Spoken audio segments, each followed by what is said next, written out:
Hi, I'm Ryan Davis. And I'm Kiernan Schmidt. And this is Out of Office, a travel podcast. This seat taken? You forgot your name there. What was with that pause, Ryan?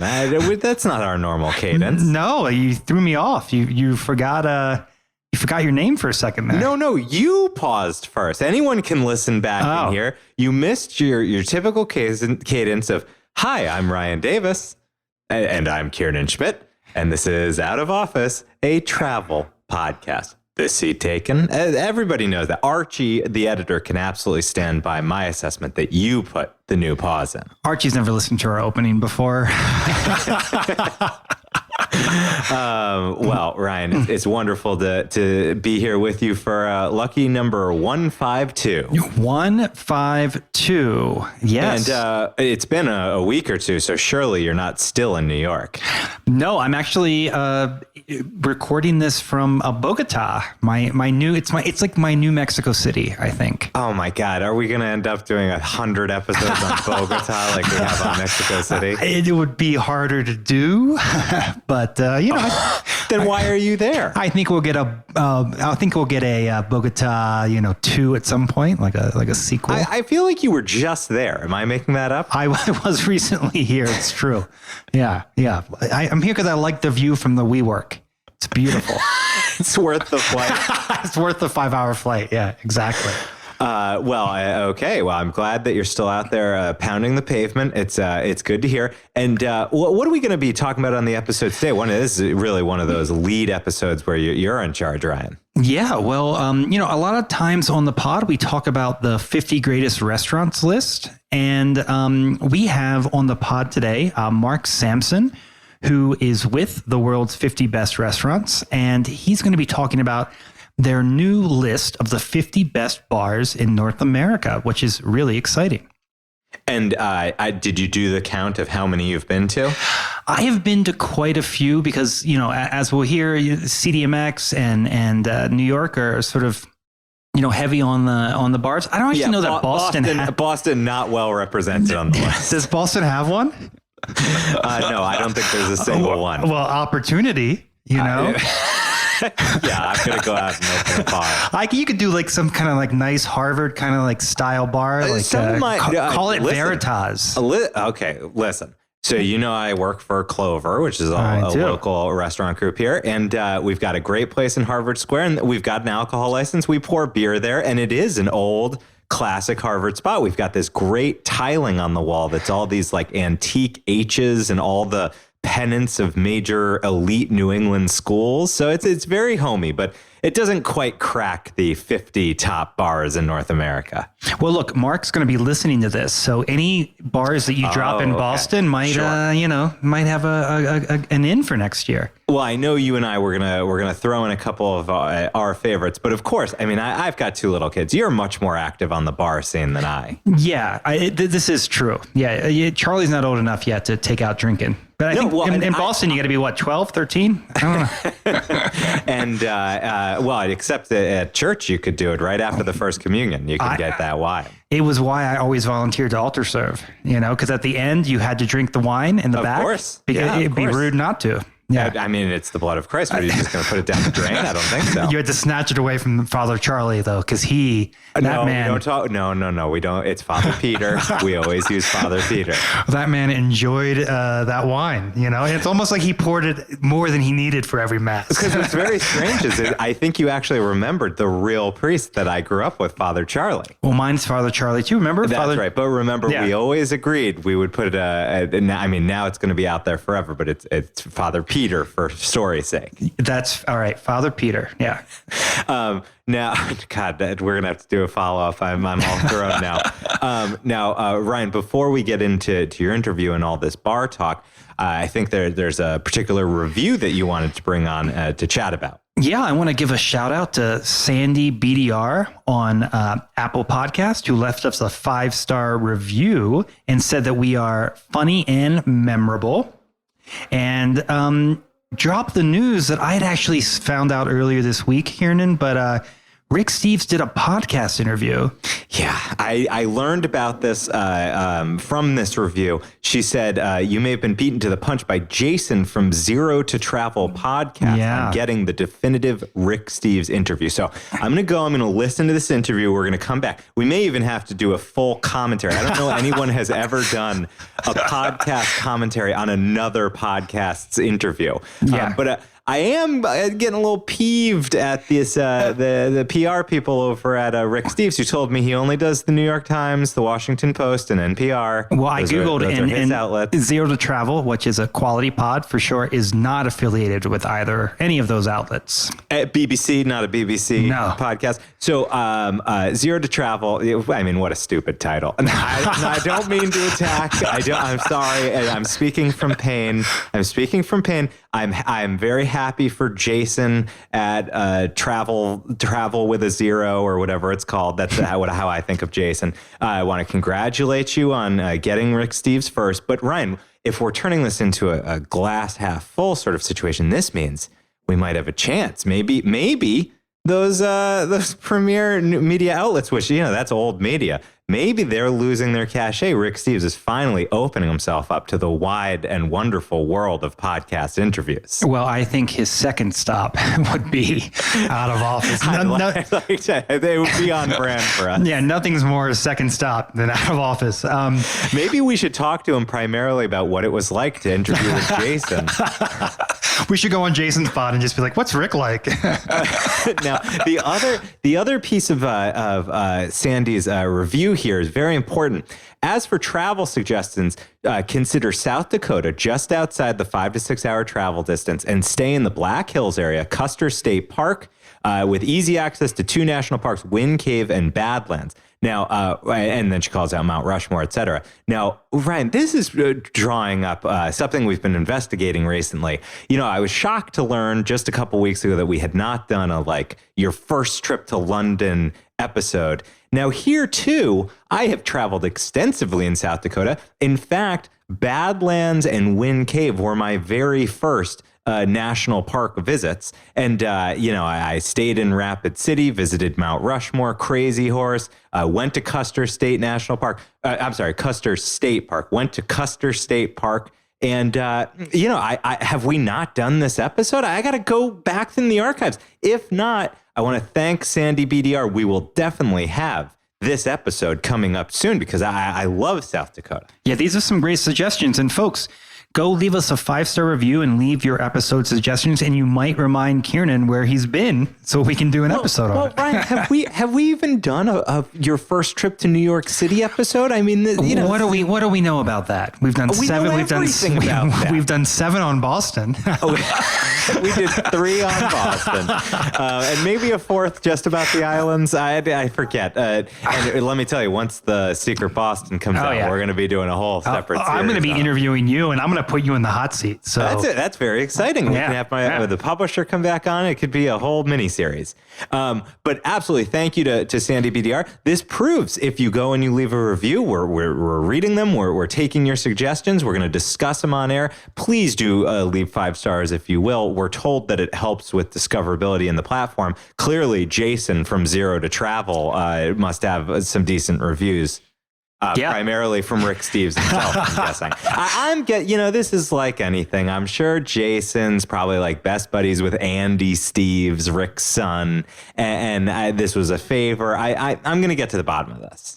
Yeah, I feel like a little bit like Roman in Succession. We got so close, I mean, it's called Succession, not Secession. I know you were born underneath the Mason-Dixon line, Ryan, but don't bring that on the show. Now, Ryan, with that, I think it's probably time to get to your interview. Yeah, tell the cabin crew. Flight attendants, prepare for takeoff, please. Welcome, Mark, to Out of Office. It's great to have you here. And I'm a huge fan of the 50 Best, your website with the restaurants, bars, hotels. I use it pretty much anytime I travel to figure out what are the places not to miss. So thank you so much for the service you all are providing. No problem at all. Thank you very much for having me on your excellent podcast, and very glad to hear that you're a user of our service. Absolutely. Can you tell me a bit about the history of the 50 best list? Of course, yeah. So it's quite an interesting genesis story, really. The world's 50 best restaurants is the sister list to the world's 50 best bars, and that actually started in 2002. The first ever list was a feature idea in sadly shuttered UK magazine called Restaurant Magazine, where the then editor wanted to come up with a list of the 50 best restaurants in the world. So he asked some of his contemporaries and colleagues and peers all over the world for their sort of 5 best restaurants, and that ran as a feature in the back page of Restaurant Magazine in November 2002. And such was the interest around that resulting list. It's just grown and grown. And I think there were 45 judges in the world's 50 best restaurants 2002. Last year, we celebrated our 20th year, and there were just over 1,100 judges. So yeah, that's in a nutshell, that's the genesis story of it. That's fantastic. It sounds like a pretty good gig, judging the world's best restaurants. It's not bad. It's not bad, those experts. So what exactly makes a world-class bar in 2023? What are you all looking for? So that's kind of at the discretion of our judges. One thing at 50 Best Bars that we do differently to other sort of ratings and ranking organizations, we don't give our judges tick boxes or preordained criteria that anything has to hit. Instead, we develop and spend a lot of time in making sure our judges in the world's 50 best bars, there's 680 of them, making sure that those people are the best placed to judge those hospitality experiences. We have 50% bartenders and bar owners.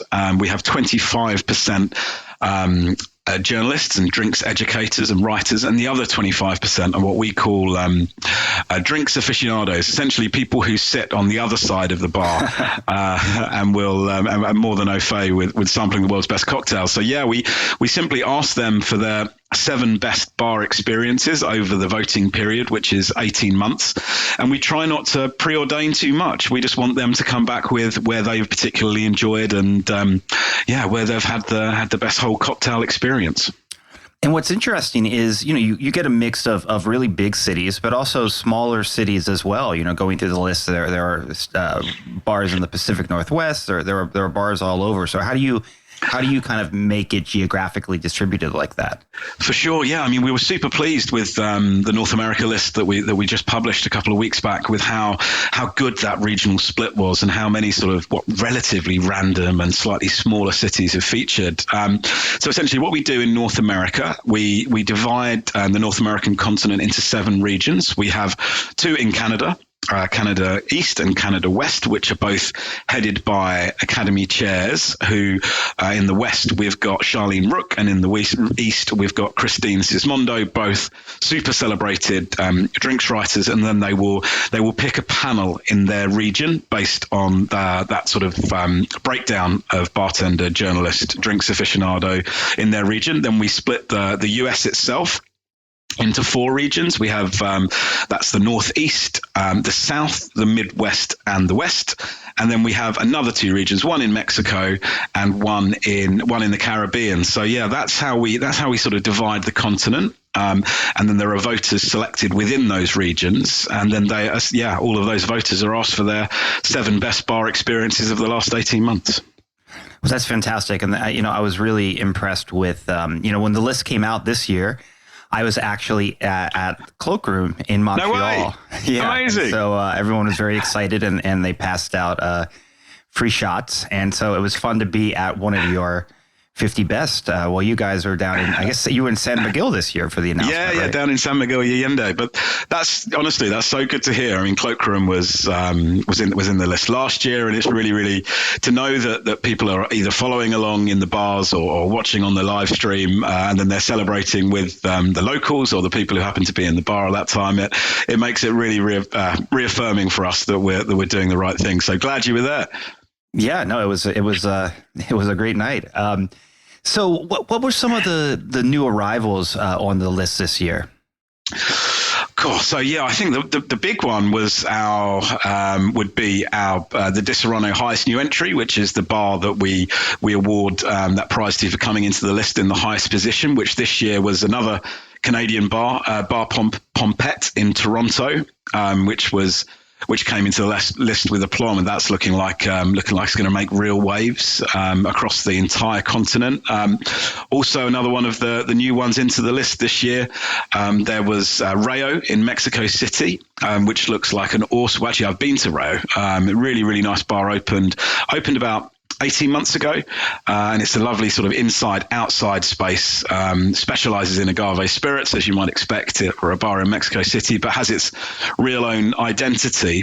Also back in Canada again, Botanist Bar of Vancouver, which was also the winner of our Mixers Art of Hospitality Award. And that's in the Pacific Northwest, like you were referring to. And it's a bar which really speaks to its region. It only uses or predominantly uses produce and ingredients which are found in the Pacific Northwest. And that creates a really sort of idiosyncratic drinking experience there. And then there was some slightly further down the list, there were some super interesting new entries. Martini's in New York, that's one which I've been hearing a hell of a lot about from people all across the continent and further afield. That's by a bartender called Takuma Watanabe, who sort of headed up Angel's Share, which was a brilliant bar in New York, which sadly closed. I miss Angel's Share. Oh. I loved that place, and there was a fantastic Japanese street food restaurant in front of it. So that was always a good night on the town. Yeah, an amazing bar. So when everyone was looking for where he was going to end up next, and Martini's came into the list at 29 this year. That's just an amazing space. It does the classics really well, but with a kind of Japanese twist, which is just a brilliant bar. And then I guess other ones which perhaps have been were surprisingly missed off last year. Maison Premiere.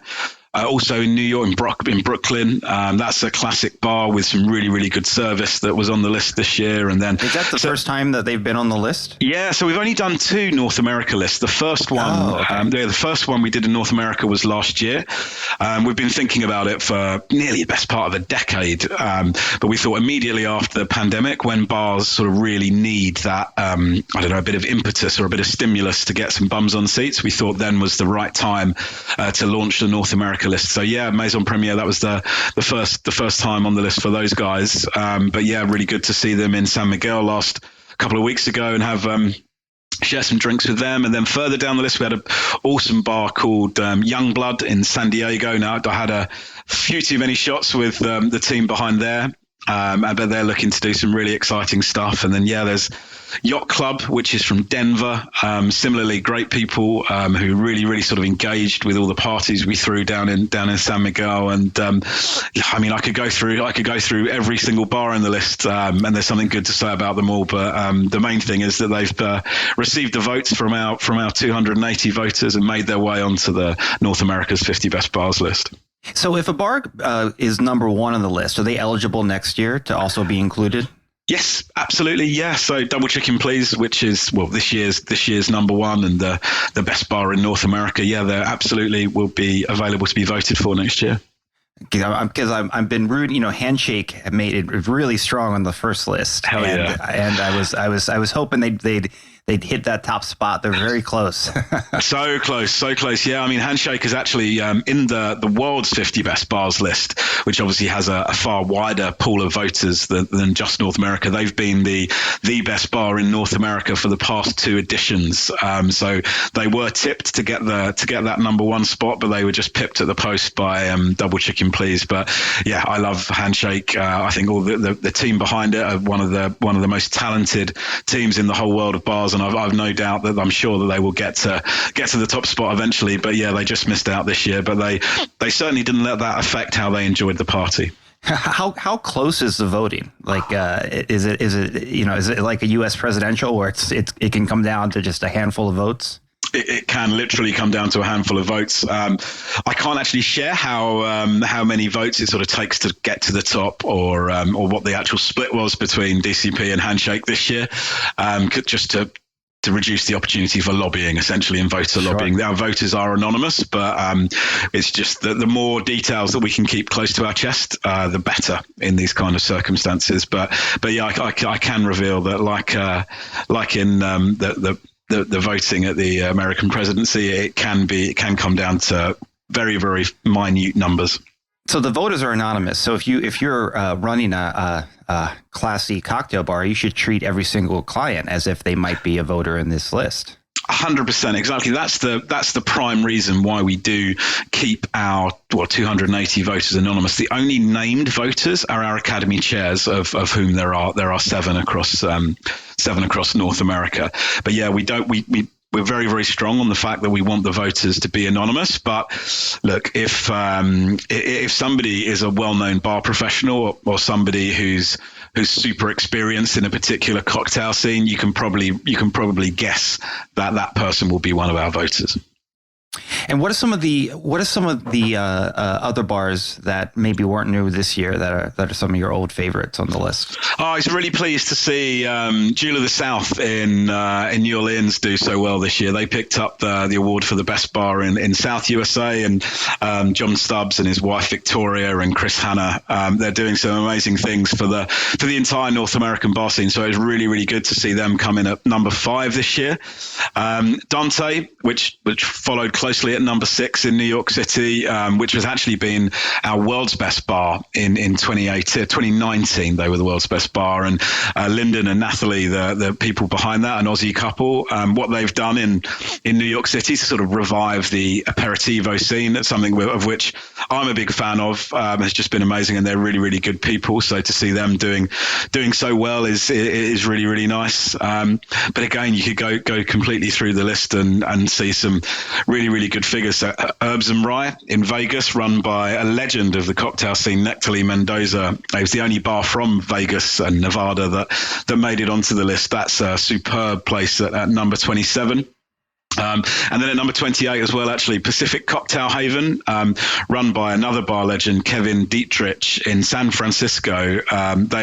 His original site for the bar suffered a fire immediately post-pandemic, which really did set them back, and that was an absolute institution in San Francisco. So he's reopened nearby the original site, and everyone was wondering whether it was going to be as much of a brilliant place to go and enjoy some fantastic cocktails. And yeah, they needn't have worried. He's come back stronger than ever. So it's been great to see Kevin and his team really get back to the top of the continent's bar scene too.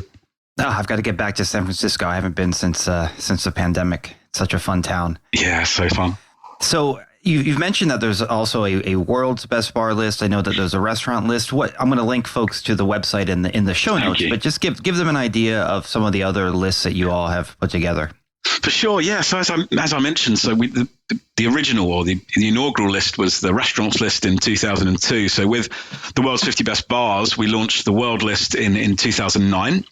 So we're coming up to 15 years in operation with the world's 50 best bars. Then in 2016, we launched Asia's 50 best bars.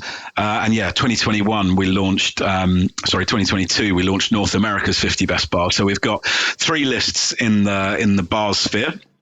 And in restaurants, we've got the world's 50 best restaurants. And then we launched Latin America's 50 best restaurants and Asia's 50 best restaurants, both in 2016 as well. So that was a big year for us at 50 Best. And 2021, we launched Middle East, North Africa's 50 best restaurants. So they're the 7 core lists. And this year we've got the really, really big new launch for us, which is our first global launch since 2009, which I'm sure your listeners will be interested in, is the launch of the world's 50 best hotels in September. Oh, that's fantastic. And one of the cool things I like about the website is if folks are going to a city, they simply go to the website, they use your discovery tool, and they type in the name of the city, and it shows them all the bars and the restaurants that are in that city and have been included on the list. What does it mean when the bar or the restaurant is like not technically on the list, but like a discovery? You know what I mean? It's like a Yes, yeah, absolutely. So we launched 50 Best Discovery in 2019. about 3 months before the pandemic hit. And that was essentially our new tool to essentially deepen and make the 50 Best whole franchise a little bit more egalitarian. So yes, 50 Best Discovery includes all of those restaurants and bars which make a place on the 50 Best list, but it also digs deeper into the voting. So bars and restaurants which have received a multiple of votes from our Academy members, they will all be included on 50 Best Discovery. So there's currently 2,900 restaurants and bars on that platform. So essentially it gives us the opportunity to spread that spotlight wider and take a look at a greater number of expert-approved restaurant and bar venues in those particular cities. So yeah, really glad to hear that you use it, Ryan. And yeah, we're trying to make it the tool that anyone who really knows about quality eating and drinking that they're going to turn to when they're making their travel plans. Yeah, I think it's great. And, Michelin isn't everywhere. And weirdly, they're not in like Mexico City, which is a city with quite a few restaurants. Sure. So I think that you all are providing like a real service in discovering these places. And it's fun to kind of like over the years root for a restaurant. So I've been rooting for Central in Lima. And, they've been so close a couple times. And there's always some new restaurant in Copenhagen that kind of pops up there on the list, but it's really super useful for travelers to have that discovery tool. And I'm planning a trip to Cartagena in July, and I've got my most of my list I built using your discovery tool. So amazing. Well, do make sure you get to Al Comico, which is just an amazing bar run by an absolute legend, Jean Trin. He's a French Vietnamese guy who set up shop in Cartagena. It's a 3-story bar. It's super high volume, but really, really great drinks. So do go and check there out. Definitely. One of the most frustrating things about these bars, though, is none of them take reservations. So you find yourself waiting outside for an hour to get into cloakroom, or I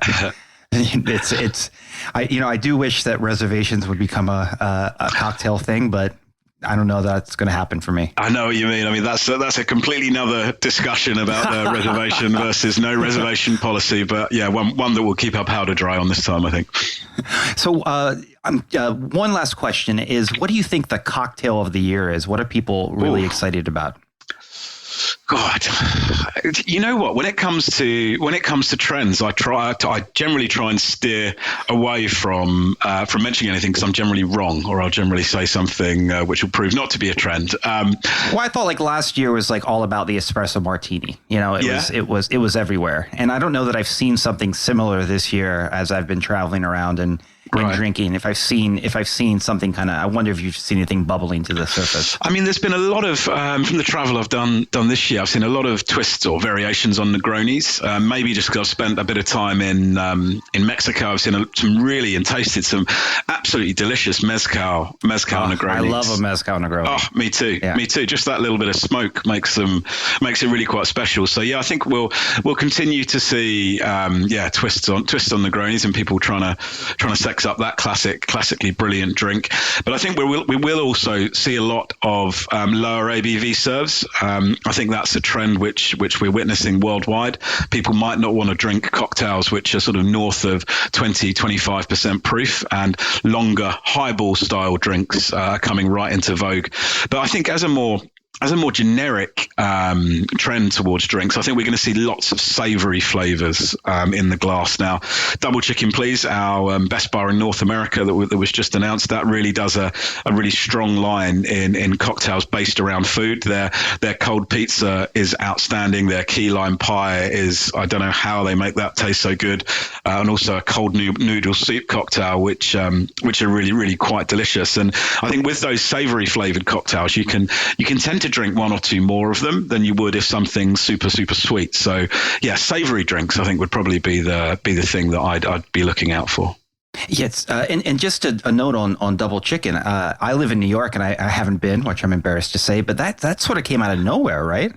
Yeah. I mean, you could say it came out of nowhere. It's only a couple of years old for a start, but it's Jian Chan and Fei Chen, the co-owners, Taiwanese people who moved to the States to sort of open a bar and really sort of further the sort of craft of bartending in US and wider. They couldn't find a site initially, so Jian, he essentially took his car, which was a 1977 VW Camper, and converted it into a mobile cocktail bar essentially, and they did a ridiculous tour around the state serving the drinks that you would then find on the menu at DCP, and then came back, found a site, immediately went into COVID, so had some really, really tough months and years with no revenue coming in. And then as soon as COVID opened, and obviously New Yorkers and the rest of the world flocked back to New York and wanted some great drinks, they're really sort of starting to begin to make hay. But yeah, this it kind of came out of nowhere. But with Jian and Fei, you know that a lot of thought has gone into every single element of that operation, and it's thoroughly deserved.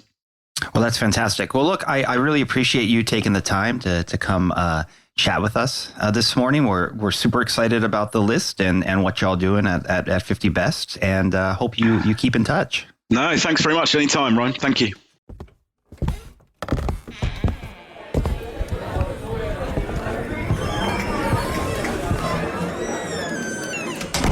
Well, thanks again, Mark. That was fantastic. And, Kiernan, doesn't that make you want to just have a drink or two?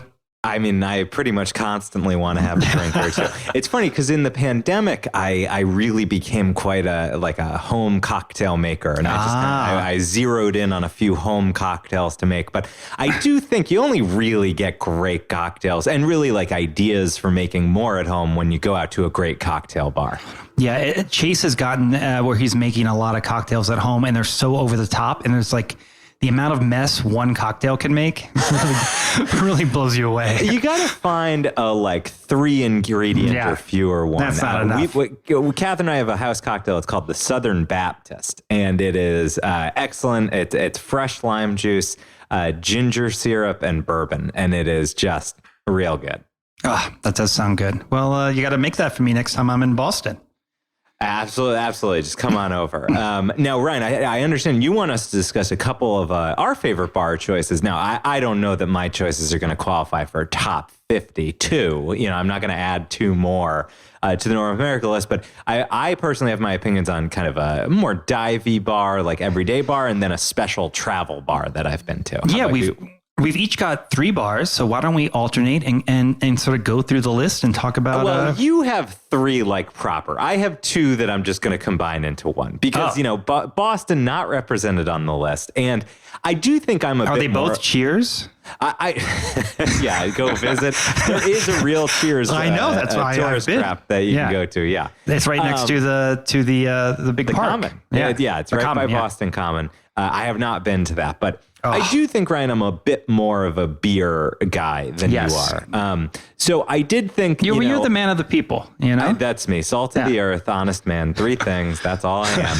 And I do have a taste for beer, and there are 2 bars in the Boston area that I recommend for this. One of them we've actually been to together, which is Cambridge Common. You may remember you were up here during the pandemic, and they had a whole freezing cold outside. Yes. And they have a huge beer selection, a lot of good New England brewers, and it's just a pleasant place to hang around.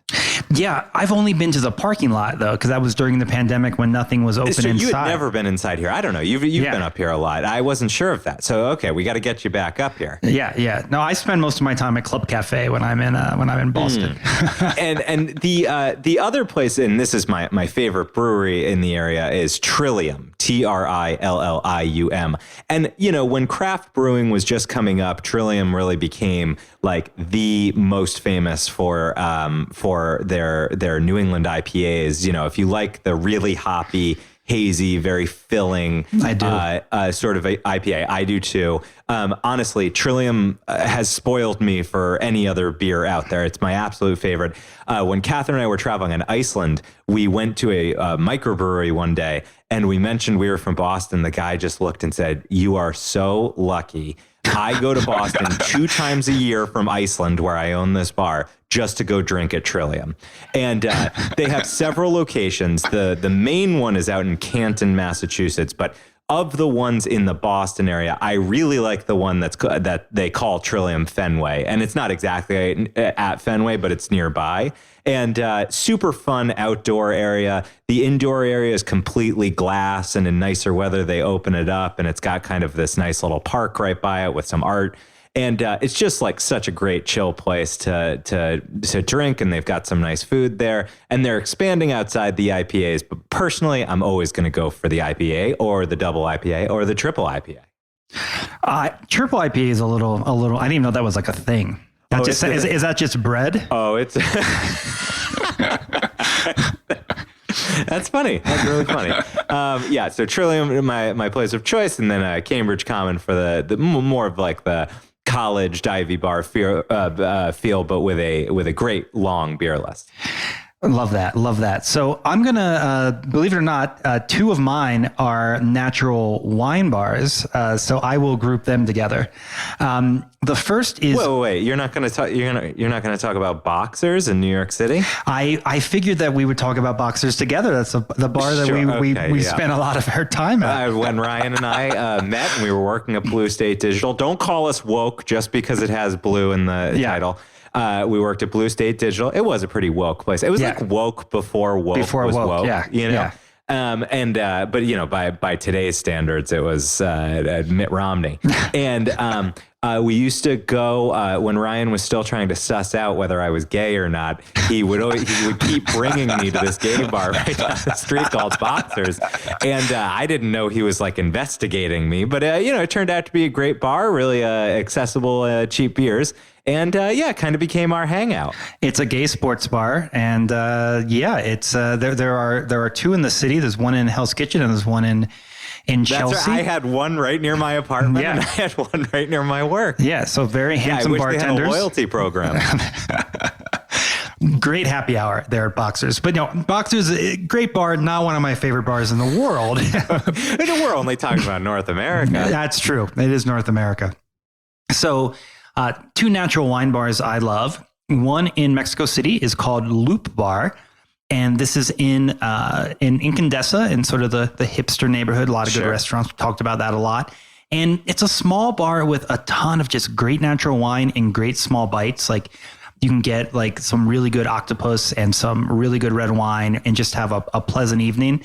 And I've actually been to 2 birthday parties. In one of them was mine in the city at Loop Bar.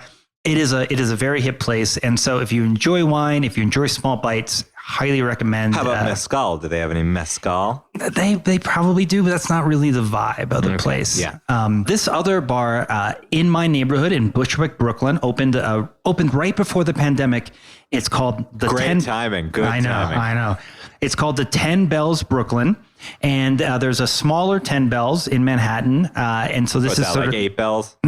Very funny. And 10 Bells has, a really good vibe. It's a big place. It seats a lot of folks. So you can, almost always get in there. They've got a lovely outdoor area too. A ton of great wine. They've got, it's got a really fun hipster vibe. Obviously it's in Bushwick, and it's a really great thing to have in the neighborhood. And it's easily the bar that I go to the most when I'm hanging around at home. It's so close, and it's got just great wine list. So highly recommended the 10 Bells Brooklyn. And if you're in Manhattan and you don't want to come to the Bushwick, 10 Bells in Manhattan is a cool place, but because it's so much smaller, much harder to get a table. Yeah, you're making me sad. I didn't plug the great little cocktail and wine place right down the street from us, Spoke, which has a great little bites, as you call it, little sophisticated platters and a good wine list. That's and then a nice outdoor area in the good weather. So I'll just plug Spoke, but it's not one of my official ones. The other one I want to plug, Ryan, is it's funny when you did this prompt of like favorites in North America. I started to think through places I've traveled and bars that I like really remember and that have kind of a sense memory for me. And there's one in New Orleans. And now New Orleans is a great drinking town. This again, another city that we've got to get to and talk about on the show more. I think weirdly, we've done a couple like little spotlights of things that are in New Orleans, but really, I mean, one of the great cities. I love New Orleans. I haven't been there in years, though. I would love to get back. Yeah, and it's a very fun thing to do to put, if you want to fill an afternoon and evening and forget the thing completely, just do a round of find the best cocktail bars and what their signature drink is. And one of the signature drinks of New Orleans is the Sazerac. And there's a place called the Sazerac Bar, and this is one of the, my first ones were kind of the beer, the more dive bar-y sort of place. The Sazerac Bar is the sort of place where like people might be in tuxes, people are wearing finely tailored suits. It's a sophisticated air, and it feels very much in kind of classic French Quarter, cleaned up. Upper class New Orleans, and you get the finest made Sazerac. They're absolutely experts in it, and there's beautiful artwork. It's in a hotel, a very fancy hotel there called the Roosevelt Hotel, which of course is appealing to me.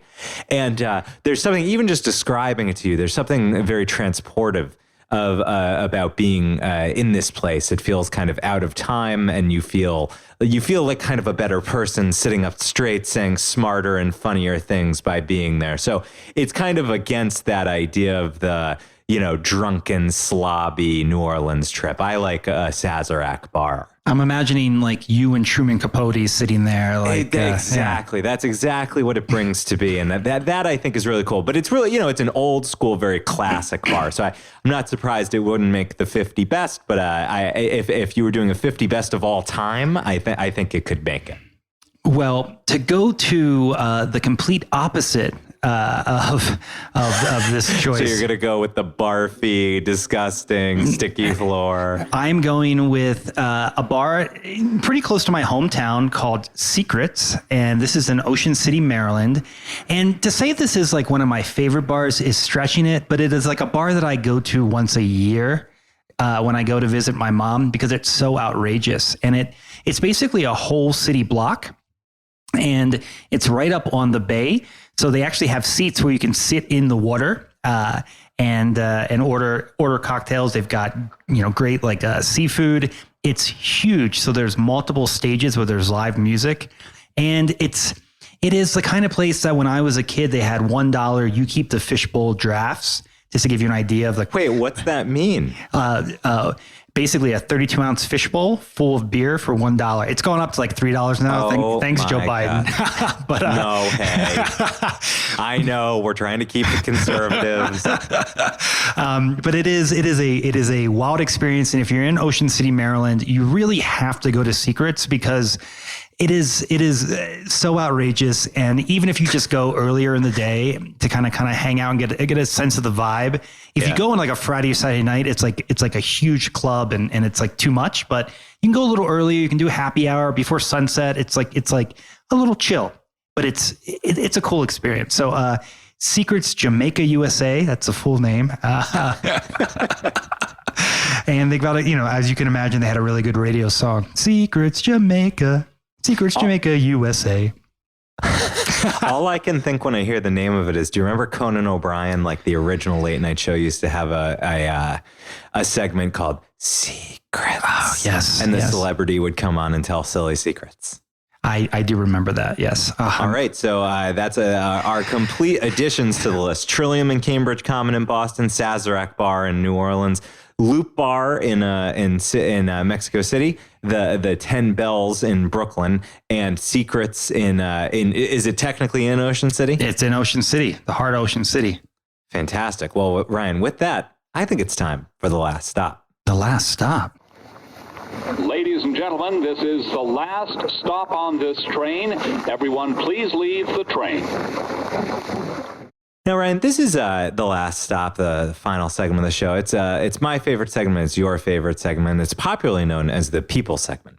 And this is because it's a little calmer, a little more meditative than the rest of the show. And it's a place of community and sharing. And you and I each bring one thing each week. And it could be anything. It could be a dream. It could be an aspiration. It could be an idea for an episode that we should have made 100 years ago. It could be thinking about Rick Steves. Could be a dream. Could be a trip that we're planning or a trip that we've actually executed on. But it does have to meet one criterion. It must inspire the spirit of wanderlust within us, even during the work-a-day week. So, Ryan, I've got to ask you, as I ask you every week, do you have a last stop this week? I do have a last stop. And I think this is something that you would really like as well, Kiernan. I have missed this for the last couple of years. It's called the Hudson River Rail Excursion. Have you heard about this? No, I haven't.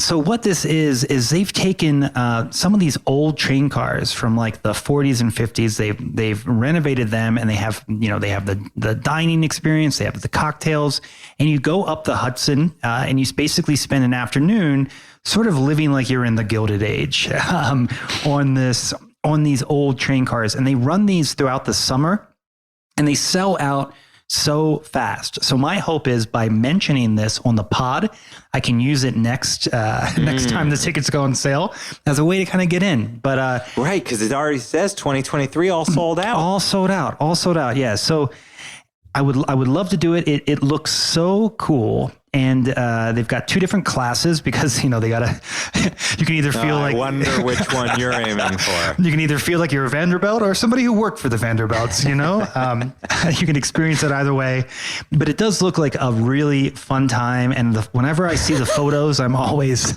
a little depressed that I can't get in. And I've literally, it's like trying to see Beyonce, trying to get into this Hudson River Rail excursion. So we're going to put a link in the show notes. You can get on the waiting list for next year. Do they do a waiting list?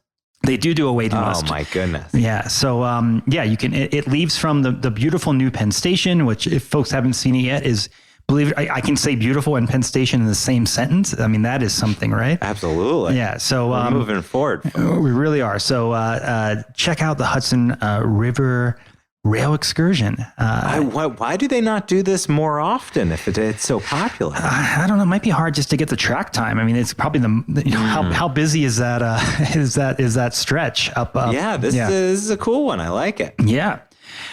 Did you bring a last stop for us this week? Oh, I did, Ryan. This is one. Oh man. So this, I don't know if you saw this. This is in the New York Times Magazine. They have a column called The Ethicist, where people write in conundrums, and the person gives them advice and tells them whether they're right or they're wrong, or how they might resolve a problem. And this one is just I'm just going to read what was written, and then you and I can discuss what our feelings on it are. The name withheld person writes, "My husband loves to travel and always either pays for or gets an upgrade into the first class cabin. When we travel together with our children, he buys himself a ticket in first class and puts us in economy or economy plus. He even did this recently on an overnight flight to Paris. He justifies flying alone in first class because of the cost and the fact that our kids, 12 and 16, might feel alone if I were to travel in first with him and leave them in the rear cabin. I feel that this is unfair. I don't think our kids would mind if they were in economy plus and my husband and I sat in first class. Is that unfair of me to want? My husband has suggested traveling alone on a different flight ahead of us so that we don't feel badly about the disparity. But this does not really address or solve the problem of the inherent selfishness in his thinking. It does not. Am I wrong? We are happy to travel and love going places together, but it is still very strange." And I have to say, The Ethicist is like a little light on this husband. Is he sleeping with a flight attendant? Doesn't it sound like that? I had that exact same thought. It's like he's got a mistress up in first class. He's like, oh, well, you can't be in Delta One with me because of Sally. The ethicist basically says, well, your marriage is supposed to be one of equals, and you should talk to your husband about this. Ryan, my view here is this guy is a fucking monster. What is this? This is insane. What an insane thing to do. It's so unfair. It's so egregious.